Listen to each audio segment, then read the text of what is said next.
Hello aspirants, 26 Jain की news items देख लेते हैं। 9 न्यूज आइटम्स है जो द हिंदू न्यूज़पेपर से पिकअप की गई है। पहली न्यूज आइटम है Tamil Nadu's new jallikattu law faces challenge in Supreme Court. तो ये एग्जैक्टली ऑन द लाइंस है जो हमने एक्सपेक्ट किया था। जल्लीकट्टू के बारे में हम न्यूज काफी दिनों से अब फॉलो कर रहे हैं, पिछले कुछ दिनों से। सबसे पहले आपको पता होना चाहिए कि 2014 में सुप्रीम कोर्ट ने जल्लीकट्टू को बैन कर दिया था। 2016 जैन 7 2016 को सेंट्रल गवर्नमेंट एक नोटिफिकेशन लिख के आई जिसमें उन्होंने जल्लीकट्टू को अलाउ किया। तो ये 2016 नोटिफिकेशन पे केस चल रहा था, सुप्रीम कोर्ट इस पे सुनवाई कर रही थी और जजमेंट देना है उनको।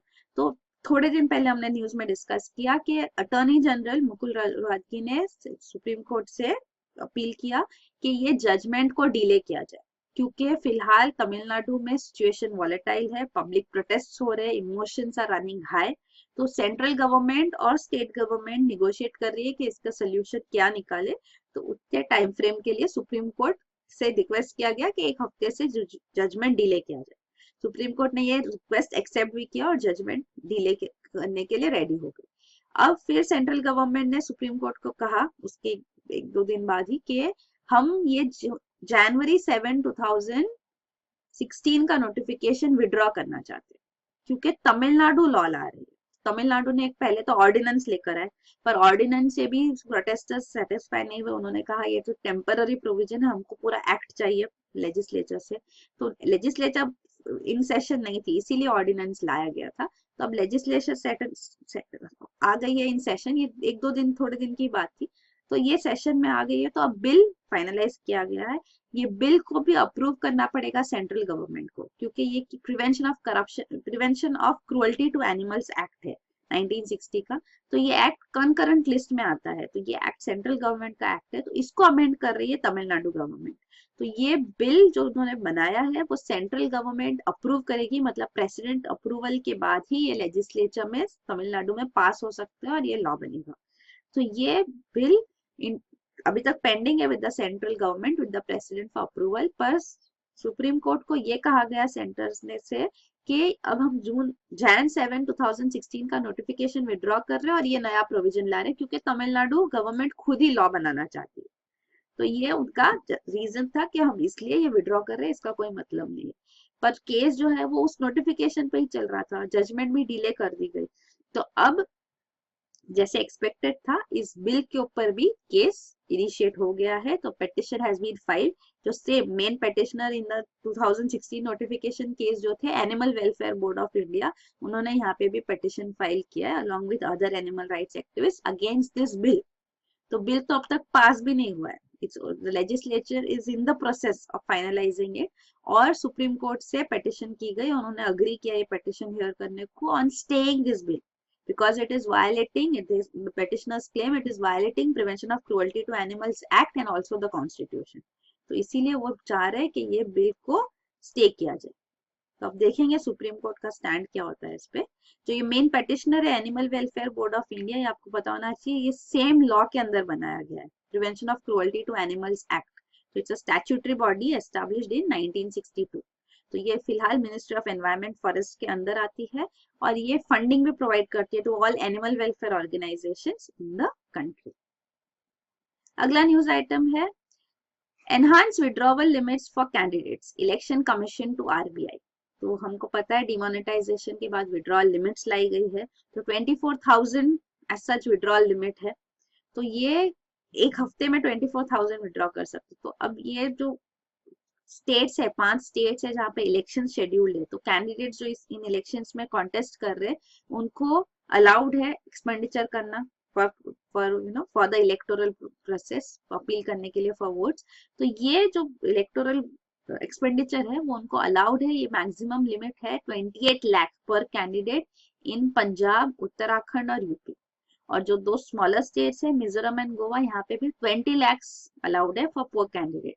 तो अब अगर 24,000 वीक की विड्रॉल लिमिट होगी तो ये एक्सपेंडिचर कर नहीं पाएंगे। तो इसीलिए सुप्रीम इलेक्शन कमीशन ने आरबीआई से रिक्वेस्ट किया है कि जो ये मार्च 11 जब रिजल्ट्स डिक्लेयर हो गए इलेक्शंस के, तब तक के लिए ये जो लिमिट है 24,000 पर week for election for candidate standing for election ये इंक्रीज कर दिया जाए to 2 lakh a week. So ये इलेक्शन कमीशन ने रिक्वेस्ट दिया है, अब इस पे आरबीआई क्या रिस्पॉन्स देगी वो इम्पोर्टेंट है। अगला न्यूज आइटम है president for simultaneous Lok Sabha assembly polls. So president Pranab Mukherjee ने भी अपनी स्पीच में कहा कि साइमल्टेनियस इलेक्शन जरूरी है to Lok Sabha and state legislative assemblies. So ये एक हाईली डिबेटेड टॉपिक है अभी तो, क्योंकि प्राइम मिनिस्टर नरेंद्र मोदी ने भी काफी बार इसके बारे में एम्फेसाइज किया है कि साइमल्टेनियस इलेक्शंस होने चाहिए कंट्री में to Lok Sabha and all state legislative assemblies. Mean सारे 29 स्टेट्स, इवन दो यूनियन टेरिटरीज है दिल्ली एंड पुडुचेरी जहाँ पे लेजिस्लेटिव असेंबलीज है, तो सारे इलेक्शन साइमल्टेनियसली हो। मतलब बार बार नहीं तो गवर्नमेंट इन पावर जो है उनको भी प्रोपोगंडा करना पड़ता है, इलेक्शंस के लिए कैंपेनिंग करनी पड़ती है, तो हमेशा गवर्नमेंट कैंपेनिंग मोड में ही रहती है। Model code of conduct implement हो जाता है तो गवर्नेंस स्टॉल हो जाता है। तो ये सारे रीजंस देके वो चाहते हैं कि साइमल्टेनियस इलेक्शंस हो, पर इसमें इलेक्शन कमीशन की भी राय जानी गई है। तो उन्होंने कहा कि कॉस्ट बढ़ेगा अगर पूरे कंट्री में सब ईवीएम्स इतने सारे चाहिए कि हर जगह पे ईवीएम्स हो वगैरह, तो ऑफकोर्स कॉस्टिंग होगा, that would be a one time costing. But main concern जो था कि साइमल्टेनियस इलेक्शंस नहीं हो सकते, क्योंकि अगर साइमल्टेनियस इलेक्शन करना है means 29 states, 2 union territories and centre, 32 entities है, तो कहीं पे भी अगर गवर्नमेंट का मेजोरिटी लूज हो जाता है, मींस गवर्नमेंट कैसे बनती है, जो बॉडी का लेजिस्लेचर में मेजोरिटी है, मतलब मोर देन 50% वोट सीट्स उनके फेवर में है, तो वो गवर्नमेंट बनाती है। तो एग्जीक्यूटिव वहां से आता है, मतलब the party which has majority in the legislature that forms the executive, the government. तो अब ये अगर मेजोरिटी कभी भी कम हो सकती है, अगर डिफेक्शन हुआ, छोड़ दिया किसी ने पार्टीज वगैरह, तो अगर ये मेजोरिटी कम हो गई तो फिर गवर्नमेंट गिर जाती है। तो कोलिशन होता है जनरली, वहां पे ज्यादा होता है कि कोलिशन है, कोलिशन पार्टनर ने विड्रॉ कर दिया सपोर्ट, तो गवर्नमेंट गिर जाएगी। तो इन केसेस में फिर क्या होना चाहिए, फिर इट इज रिक्वायर्ड कि इलेक्शन फिर से कंडक्ट हो, तो उन केस में फिर ये पूरा साइकिल ब्रेक हो जाएगा। तो अगर कोई एक स्टेट भी कहीं पे भी ये प्रॉब्लम आई, तो एवरी ग्रेजुअली सारे स्टेट्स अलग अलग होते जाएंगे, तो साइमल्टेनियस इलेक्शंस लॉन्ग टर्म के लिए प्रिजर्व नहीं हो पाएगा। तो इसके लिए एक ऑल्टरनेट सोल्यूशन जो दिया गया है, जो ऑलरेडी इन प्लेस है, जैसे बर्लिन जैसे जर्मनी में इम्प्लीमेंट किया जाता है, वो ये है कि नो कॉन्फिडेंस मोशन जो इनिशिएट किया जाता है कि गवर्नमेंट की मेजोरिटी लूज हो गई है, तो अपोजिशन नो कॉन्फिडेंस मोशन लाती है इन द लेजिस्लेचर। तो हर नो कॉन्फिडेंस मोशन के साथ एक कॉन्फिडेंस मोशन भी अपोजिशन लेकर है, मतलब इन गवर्नमेंट इन पावर पे नो कॉन्फिडेंस है, पर किस में कॉन्फिडेंस है, कोई ऑल्टरनेटिव गवर्नमेंट कौन सी बन सकती है, ग्रुप ऑफ कोलिशन वगैरह, या जो भी है पॉलिटिकल पार्टी इतना सपोर्ट ला सकती है कि वो ऑल्टरनेट गवर्नमेंट बना सकती है। तो वो कॉन्फिडेंस मोशन भी साइमल्टेनियसली इंट्रोड्यूस करना है।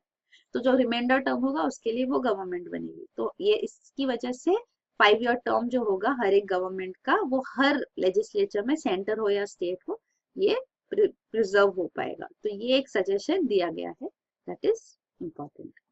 तो ये है रिगार्डिंग द जर्मन कॉन्स्टिट्यूशन के साइमल्टेनियसली नो कॉन्फिडेंस और कॉन्फिडेंस मोशन इशू हो, और ये ऑलरेडी यूज किया जाता है in South Africa and Sweden also. अगला न्यूज आइटम है India marginally improves on transparency corruption index, scores 40 out of 100। इस न्यूज कवरेज में द हिंदू में थोड़ा एरर है। हिंदू में कहा गया है कि इंडिया का rank on corruption perception index of transparency international 40 है। इंडिया का रैंक 40 नहीं है, इंडिया का स्कोर आउट ऑफ 100 40 है। ये स्कोर पे और दो मेजर इकोनॉमीज है, चाइना और ब्राजील। तो 40 आउट ऑफ 100 स्कोर है, और रैंकिंग तीनों का है 79। So 79th रैंक है on corruption perception index of 2016, जो ट्रांसपेरेंसी इंटरनेशनल एक इंटरनेशनल एनजीओ है based in Berlin in Germany, ये हर साल लाती है। तो लास्ट ईयर इंडिया का स्कोर 2015 में 38 था आउट ऑफ 100, तो मार्जिनल इम्प्रूवमेंट हुआ है, पर फिर भी जो रैंकिंग है वो काफी लो है। तो ये 176 कंट्रीज की रैंकिंग की जाती है। तो ये करप्शन परसेप्शन है कि करप्शन कैसे परसीव किया जा रहा है, और ये यूज करते हैं data from world bank, world economic forum, और ऐसे जो इंस्टीट्यूशन है उनका डेटा यूज करके लाते हैं for perception of corruption in the public sector. So public sector means government sector में करप्शन परसेप्शन क्या है। तो इसमें टॉप स्कोरिंग कंट्रीज है जो जिनका वेरी हाई स्कोर है, जिनका रैंक 1 है, वो है डेनमार्क, न्यूजीलैंड। और जो कंट्रीज जिनका स्कोर लो है वो है बाकी कंट्रीज जैसे कि सोमालिया। तो सोमालिया का रैंक सबसे लीस्ट है, it's called the most corrupt country. Even Pakistan का स्कोर 32 है, तो it is also in the red zone. तो ये बातें हैं। इंडिया में कहा जा रहा है कि it has been ineffective, it has been unable to deal effectively with petty corruption, low level corruption और large scale corruption scandals अभी भी इफेक्टिवली डील नहीं किए जा रहे, इसीलिए स्कोर अभी भी इतना हाई नहीं है, 40 तक ही पहुंचा है। और बाकी कंट्रीज जो लो रैंक करती है ऑन करप्शन परसेप्शन इंडेक्स है Syria, south Sudan, north Korea और अफगानिस्तान एंड इराक। तो ये ट्रांसपेरेंसी इंटरनेशनल के बारे में भी है, जो इंटरनेशनल एनजीओ है। तो करप्शन परसेप्शन इंडेक्स हर साल वो लाते हैं along with global corruption barometer. तो ये आप मैप भी देख सकते हैं, जितना डार्कर कलर है वो रेड जोन है, means high on corruption perception, low score high rank. तो ये इंडिया चाइना यहाँ है 79 रैंक पे, ब्राजील इंडिया चाइना स्कोर 40 है। फिर अगला न्यूज आइटम है India UAE sign strategic partnership pact. So India और यूएई ने 14 अग्रीमेंट साइन किए on the sidelines of Abu Dhabi crown prince जो इंडिया में है for the republic day celebrations, वो चीफ गेस्ट है रिपब्लिक डे के लिए। तो यूएई यूनाइटेड अरब एमिरेट्स में से एक एमिरेट अबू धाबी है, तो ये सब मुनाकी है, मुनाक्स है, तो इनको क्राउन प्रिंस को यहाँ पे इन्वाइट किया गया था। तो 14 अग्रीमेंट साइन हुए including the comprehensive strategic partnership agreements on defence है, maritime transport, cyber security, shipping वगैरह। मगर एक मेजर अग्रीमेंट जो हम साइन करना चाहते थे वो था इन्वेस्टमेंट फंड्स के बीच में अग्रीमेंट। तो इंडिया में national infrastructure investment fund establish किया गया है, जो अनाउंस हुआ था ड्यूरिंग बजट 2015। तो ये फंड का, ये NIIF का जो यूएई का सोवरेन वेल्थ फंड है, जो इन्वेस्टमेंट करना चाहती है इन वेरियस कंट्रीज, उनके साथ MOU साइन होना था, पर ये नहीं साइन हो गया, तो एक सेटबैक था।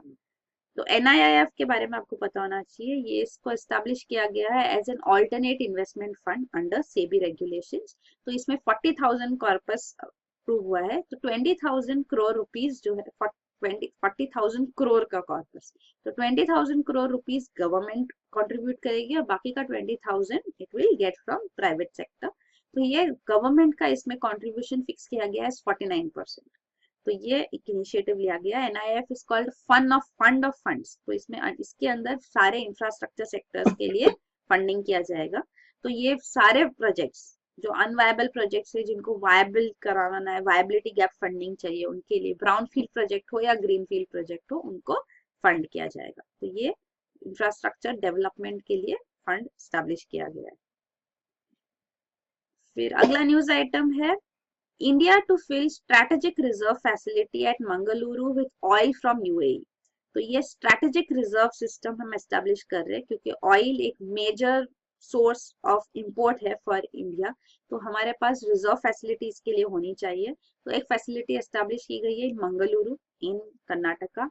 यहाँ पे half the underground storage facility जो है, इसका half तो fill हमने किया है with Iranian oil जो 6 मिलियन बैरल से, और बाकी का 6 मिलियन बैरल से उसके लिए अभी अग्रीमेंट साइन हुआ है विथ यूएई। तो ये यूएई ऑयल आएगा।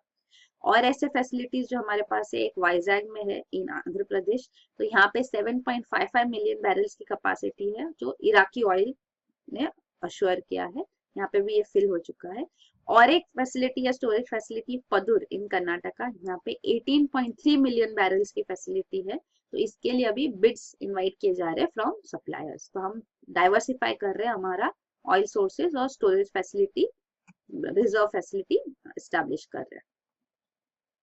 अगला न्यूज आइटम है इंडिया अ ट्रू फ्रेंड सेज ट्रम्प। तो US प्रेसिडेंट डोनाल्ड ट्रम्प ने रिसेंटली अज्यूम किया ऑफिस, तो उन्होंने टेलीफोनिक कन्वर्सेशंस किए with various global world leaders, और उनमें से 5th कन्वर्सेशन हुआ है वो Indian prime minister Narendra Modi के साथ हुआ है। तो बाकी लीडर्स जिनके साथ कन्वर्सेशंस हुई है वो है Canadian prime minister, Mexican president, Israeli prime minister और इजिप्शियन प्रेसिडेंट। तो इंडिया के साथ भी उन्होंने कम्युनिकेट किया और कहा है कि India is a true friend and partner in addressing challenges around the world. तो उन्होंने डिस्कस किया regarding economy, defence, regarding security in South and Central Asia, regarding global fight against terrorism. So सारे issues discuss किए गए। अगला news item है China backs regional trade pacts after US exits TPP, trans Pacific partnership. तो trans Pacific partnership agreement जो था वो US former president Barack Obama उन्होंने उनके अंडर फाइनलाइज हुआ था, पर अब यूएस प्रेसिडेंट इलेक्ट जो डोनाल्ड ट्रंप ने अज्यूम किया है ऑफिस, तो उन्होंने यूएस को टीपीपी से एग्जिट कर। तो टीपीपी क्या है हम देखेंगे, इसमें चाइना मेंबर नहीं है, ट्रांस पैसिफिक पार्टनरशिप है। तो ये पैसिफिक नेशंस जो है 12 पैसिफिक नेशंस के अमंगस्ट ये अग्रीमेंट था, चाइना इसमें इंक्लूडेड नहीं था। पर सिंस यूएस ने यहाँ से एग्जिट किया है तो चाइना ने अपना पिच और हाई किया, उन्होंने कहा है कि जो 2 रीजनल ट्रेड प्रपोजल्स है वो श्योरली फाइनलाइज हो, वो चाइना उनको कंप्लीटली बैक करेगी। तो ये जो 2 प्रपोजल्स है वो है RCEP, regional comprehensive economic partnership. तो ये Asian association of south east Asian Nations जो रीजनल ग्रुपिंग है, एशियन प्लस 6 कंट्रीज, उनके बीच का एक इकोनॉमिक पार्टनरशिप अग्रीमेंट है। इसमें चाइना भी इंक्लूडेड है, इवन इंडिया इंक्लूडेड है। और दूसरा है free trade agreement for the of the Asia Pacific. तो ये APEC, Asia Pacific economic corporation जो ऑर्गेनाइजेशन है, 21 मेंबर ऑर्गेनाइजेशन, इसमें इंडिया मेंबर नहीं है पर बनना चाहती है। तो ये एफटीए जो है फ्री ट्रेड अग्रीमेंट, यहाँ पे भी चाइना इंक्लूडेड है, ये वो फाइनलाइज करना चाहते हो on a soon as possible. तो ये अग्रीमेंट है। ट्रांस पैसिफिक पार्टनरशिप के आप 12 नेशन देख सकते हैं, ये है यूएस, मेक्सिको, पेरू, चिले, फिर यहाँ पे Japan, Vietnam, Singapore, Bruny, Malaysia और ऑस्ट्रेलिया, न्यूजीलैंड। तो ट्रांस पैसिफिक पार्टनरशिप अग्रीमेंट जो था, तो ये ग्लोबल ट्रेड जो है, ये रीजनल ट्रेड अग्रीमेंट था कि यहाँ पे ट्रेड कैसे हो। तो इसमें made in America exports increase होते हैं, अमेरिकन इकोनॉमी ग्रो होती, पर एमएनसीज मेजरली बेनिफिट करते हैं इससे। तो इसी पर्सपेक्टिव से, because it's a give and take, if your economy will flourish with getting markets in other countries, तो other countries will also get market in your economy. तो सिंस अभी जो यूएस की पॉलिसी है वो इंक्लूसिव पॉलिसी है, protectionist policy है, तो वो अपने आप को कंप्लीटली एनक्लोज करना चाहते हैं, एंटी ग्लोबलाइजेशन वेव जो है वैसे पर्सपेक्टिव है अभी। तो इसीलिए वो नहीं चाहते कि ये ट्रांस पैसिफिक पार्टनरशिप फाइनलाइज हो, कि cheap no goods services etcetera joining countries से यूएसए में आए, तो इसीलिए इसको एंड कर दिया गया है। अगला जो है अपेक भी, तो अपेक मेंबर्स भी आप देख सकते हैं। तो एशिया पैसिफिक इकोनॉमिक कॉर्पोरेशन, तो यहाँ पे चाइना, रशिया, यूएसए सब इंक्लूडेड है। तो ये एशिया पे 21 मेंबर्स है अपेक के। तो मेनी कंट्रीज फ्रॉम ये जो टीपीपी के मेंबर्स थे वो यहाँ पे भी अपेक में इंक्लूडेड है, इंक्लूडिंग इवन चाइना, जो चाइना टीपीपी पे नहीं था। और दूसरा है आरसीईपी, जो अग्रीमेंट चाइना एंडोर्स कर रही है। तो RCEP is regional comprehensive economic partnership. तो Asian 10 countries plus India, China, south Korea, ये एशियन मेंबर्स नहीं है पर प्लस 6 है, India, China, south Korea and Australia, New Zealand and Japan. तो ये 16 कंट्रीज के बीच में regional comprehensive economic partnership agreement negotiate हो रहा है। तो ये इसमें काफी सारे रेंज ऑफ कंट्रीज है। सिंगापुर जो ईज ऑफ डूइंग बिजनेस में फर्स्ट रैंक पे है, और म्यांमार जो ईज ऑफ डूइंग बिजनेस में 177 रैंक पे, सारे कंट्रीज इसमें एक साथ इंक्लूडेड है और दोनों एशियन मेंबर्स है। लास्ट न्यूज आइटम है GM mosquito trials to control dengue chikungunya launched.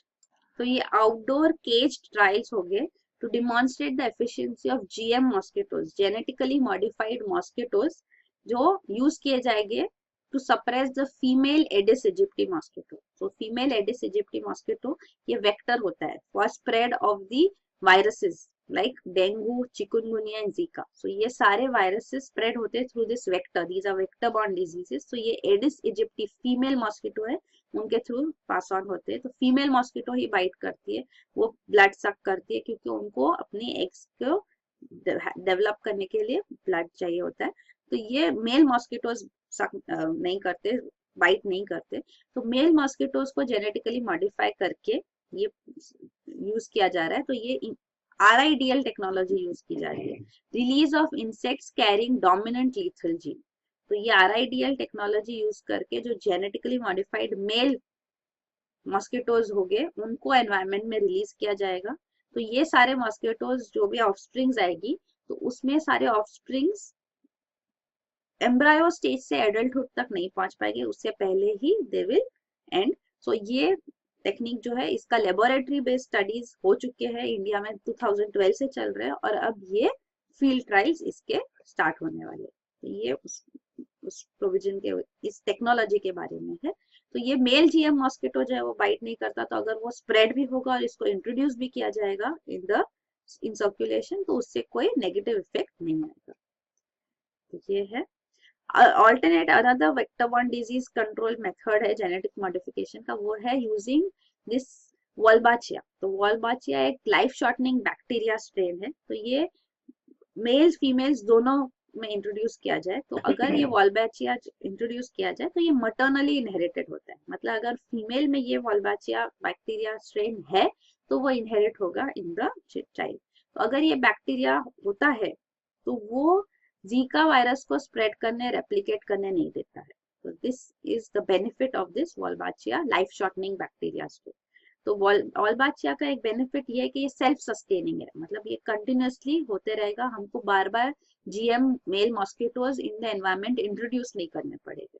तो ये दो टेक्निक्स है, इनके डिटेल्स यहाँ दिए गए हैं। जैसा कि जेनेटिक मॉडिफाइड आरआईडीएल स्ट्रेन जो है उनको इंट्रोड्यूस किया जाएगा, तो इनको जीन की वजह से इवन ये डीएनए ग्लो करता है। तो अगर फ्लोरेसेंट माइक्रोस्कोप में देखेंगे तो ये ग्लो होगा। तो ये इनको रेयर किया जाता है आफ्टर जेनेटिक मॉडिफिकेशन, और इनमें से फीमेल्स को निकाल दिया जाता है। मेल्स जो है इन्फेक्टेड, उनको आरआईडीएल स्ट्रेन के साथ उनको एनवायरमेंट में रिलीज किया जाता है, और ये जब फीमेल्स के साथ मेट करते हैं तो जो ऑफस्प्रिंग्स हो गए वो एडल्टहुड तक नहीं पहुंचेंगे, सब मर जाएंगे। तो ये एक टेक्निक है जेनेटिक मॉडिफिकेशन टेक्निक। और दूसरी टेक्निक जो है वॉल्बाचिया, उसमें अगर फीमेल इनहेरिटेंस से वॉल्बाचिया जाता है, तो वॉल्बाचिया बैक्टीरिया स्ट्रेन जो है अगर सिर्फ मेल इन्फेक्टेड है तो एम्ब्रायोज डेवलप ही नहीं होगी। पर अगर दोनों इन्फेक्टेड है तो एम्ब्रायोज हो गया और इनमें सब में वॉल्बाचिया स्ट्रेन होगा, और ये वॉल्बाचिया स्ट्रेन इसकी वजह से वायरस स्प्रेड नहीं हो गई है सारे जीका, चिकुनगुनिया और डेंगू। तो ये इधर मेल इन्फेक्टेड हो या ना हो, अगर फीमेल इन्फेक्टेड है तो सारे ऑफस्प्रिंग्स इन्फेक्टेड हो। तो ये दो टेक्निक्स है genetic modification of mosquitoes to control these vector borne diseases. तो यही है न्यूज आइटम सभी के लिए। Thank you.